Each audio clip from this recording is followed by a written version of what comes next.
The following is a severe weather bulletin. The National Weather Service in Oxnard has issued a severe thunderstorm warning for Los Angeles County in Southern California. This includes the cities of Los Angeles, California, Santa Monica, California, Long Beach, California, San Catalina Island, Malibu, California, Lancaster, California, Pasadena, California, and Glendale, California until 7:30 p.m. Pacific Daylight Time. At 5 p.m. Pacific Daylight Time, National Weather Service Doppler radar indicated a severe thunderstorm capable of producing baseball-size hail and damaging winds in excess of 75 miles per hour. This dangerous storm was located 8 miles southeast of Palmdale or 12 miles east of Elkton, moving south at 30 miles per hour. Doppler radar has also indicated strong rotation from this severe thunderstorm. While not immediately likely, tornadoes may still develop from this line of severe thunderstorms. If you spot a tornado, act quickly and safely and move immediately to a place of safety in a secure structure, such as a basement or small interior room. Repeating, a severe thunderstorm warning has been issued until 7:30 p.m. Pacific Daylight Time for the following county: Los Angeles, California. This is the emergency notification system serving the Los Angeles area. If you are not in this local area, please tune now to a station providing news and emergency information for your local area. The emergency notification system has been activated. It was a dark and stormy night in Los Angeles. The year was 1997, Christmas Eve. Parents were preparing special gifts for the children, and some of the adults in the country were treating themselves to some gifts of their own.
At around 7:30 a.m. the next morning, his neighbor, Miss Alexandra Pecan, exited the home to fetch the daily paper.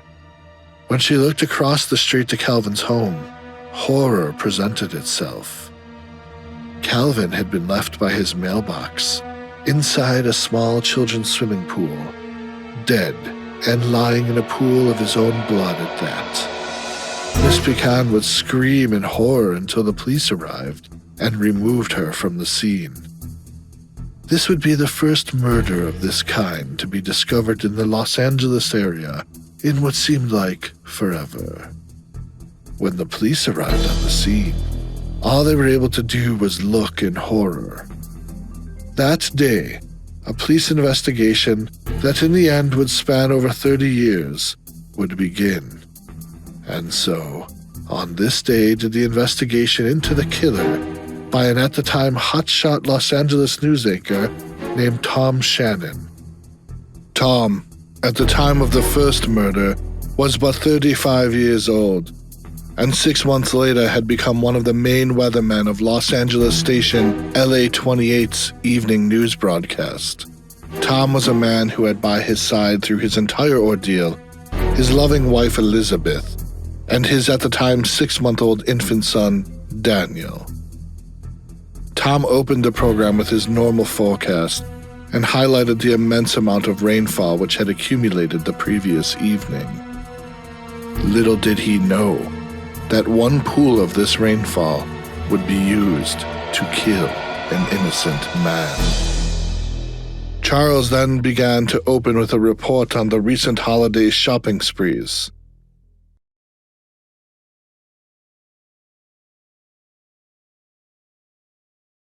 Our top story tonight, in the Los Angeles area, is one most of you parents out there most likely know lots about. Kids chomping at the bit to spend their Christmas hauls. Walmart projects that this after-Christmas shopping period may bring in nationwide an over $300 million profit. With more on this phenomenon, we move to Jackson Sims, who is at the local Walmart in downtown Los Angeles with more on the story. Jackson? Jackson Sims was at the time the channel's best on-the-scene reporter, and throughout this 20-year reign of terror would be a key figure in bringing the world of the weatherman's crimes to the people.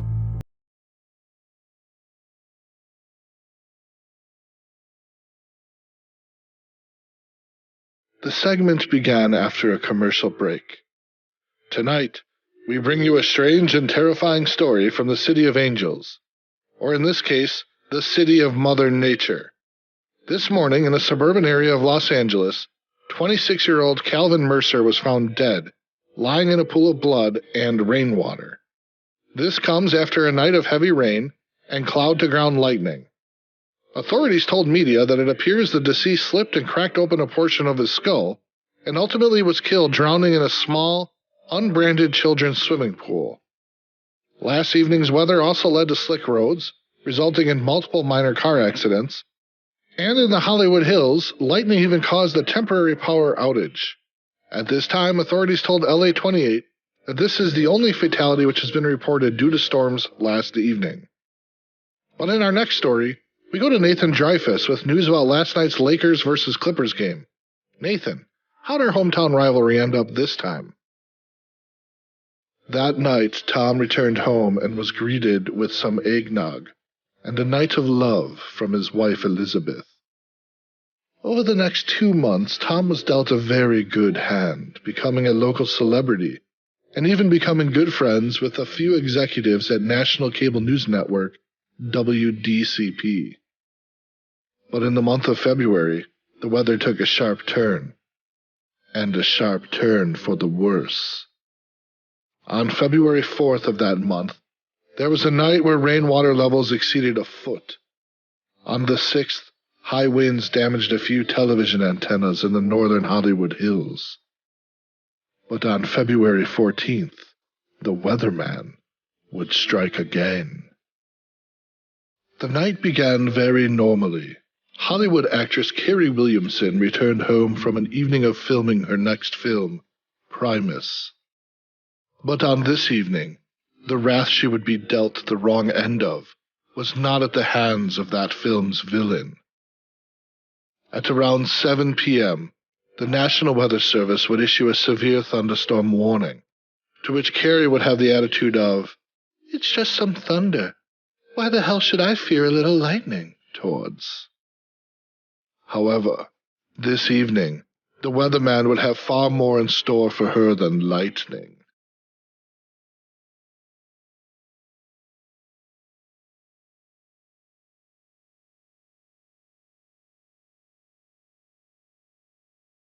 Around 7:45 p.m., there was a knock at Mrs. Williamson's front door. A man in a raincoat and a heavy trench coat stood at her welcoming mat. She asked the man, all the while infuriated, "How the hell did you get past security?" The man smiled and answered, "Oh, why, it's simple. Nobody can stop Mother Nature. May I ask you a question? It was ever so troubling the last time I tried this. Did you watch the forecast this morning?" Mrs. Williamson laughed and said, "Are you stupid? You think a star, such as myself, would need to let Mother Nature bother me and my lifestyle? Let me ask you something, asshole. What rhymes with bunt and is what I think of you?" The man became silent. "Oh, that's right. You cannot even bring yourself to say it. Now get off my mat before I wipe the floor with your corpse." The man laughed maniacally. "Oh, you must have heard wrong, miss. I am the one who shall wipe the floor with yours. Open the door, or I will do it for you, egotistical, selfish bitch." Mrs. Williamson slowly walked away from the door and reached for the phone to dial 911. Before she could even punch in a digit, the door opened, and the man asked one more question. "Ma'am, are you aware of the forecast that just came in? It calls for 100% chance of death." The man then stormed into the home, grabbed Mrs. Williamson by the throat, and went to her backyard pool with ease, all the while strangling Mrs. Williamson. He began to recite a seemingly prepared statement to the woman. "Oh, my dear Carrie, what sorrow it brings my heart to see you like this. Instead of in a dress, you lie here, seemingly torn into bits. I hope this brings you more fame than any film role could. Goodbye. Lady Death, take it away." The man seemingly came under a trance and began to beat Mrs. Williamson with an unknown foreign object. Seemingly within moments, a massive supercell began to form over Mrs. Williamson's home, and within moments she was caught in the grasp of a sudden and unexpected tornado.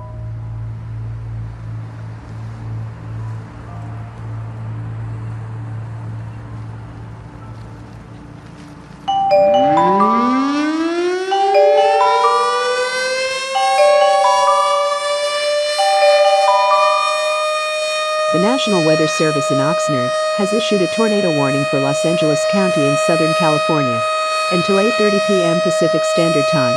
At 7:50 p.m. Pacific Standard Time, a tornado was confirmed to be on the ground in Los Angeles, moving northeast at 3 miles per hour. Hazards: tornado and bowling ball-size hail. Source: weather spotters reported a tornado on the ground in the Hollywood Hills. Impact: flying debris will be dangerous to those caught without shelter. Mobile homes will be damaged or destroyed. Damage to roofs, windows, and vehicles will occur. Tree damage is likely. Locations impacted include Los Angeles. Take cover now. Immediately seek an interior room on the lowest floor of a sturdy building. Avoid windows. If in a mobile home, a vehicle, or outdoors, move to the closest substantial shelter and protect yourself from flying debris. Repeating, a tornado warning has been issued until 8:30 p.m. Pacific Standard Time for the following location: Los Angeles County in Southern California. The storm destroyed 5 homes in the area, and all the while, the debris continuously collided with Mrs. Williamson's corpse. And almost as quickly as it formed, it was gone. Debris was scattered all around Mrs. Williamson's neighborhood, and so was her blood. When first responders arrived, they found Mrs. Williamson dead and with her right arm almost ripped from her body. After an investigation, the case was swept under the rug by the studio behind her newest film, and so too was said film's existence. In the morning, a press conference was held by her agent, announcing that she had died due to injuries obtained when she was suddenly swept up by an EF3 tornado in her backyard while attempting to have a relaxing evening swim.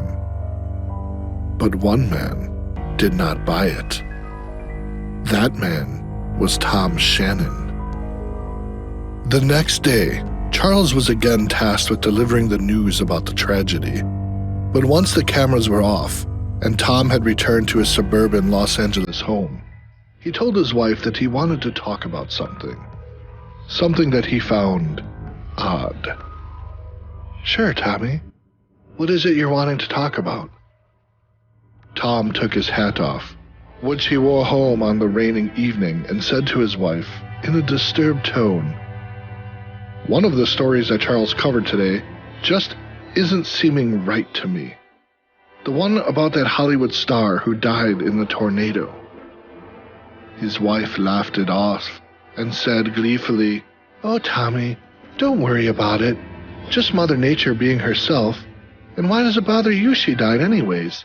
It's not like you watched any of her films."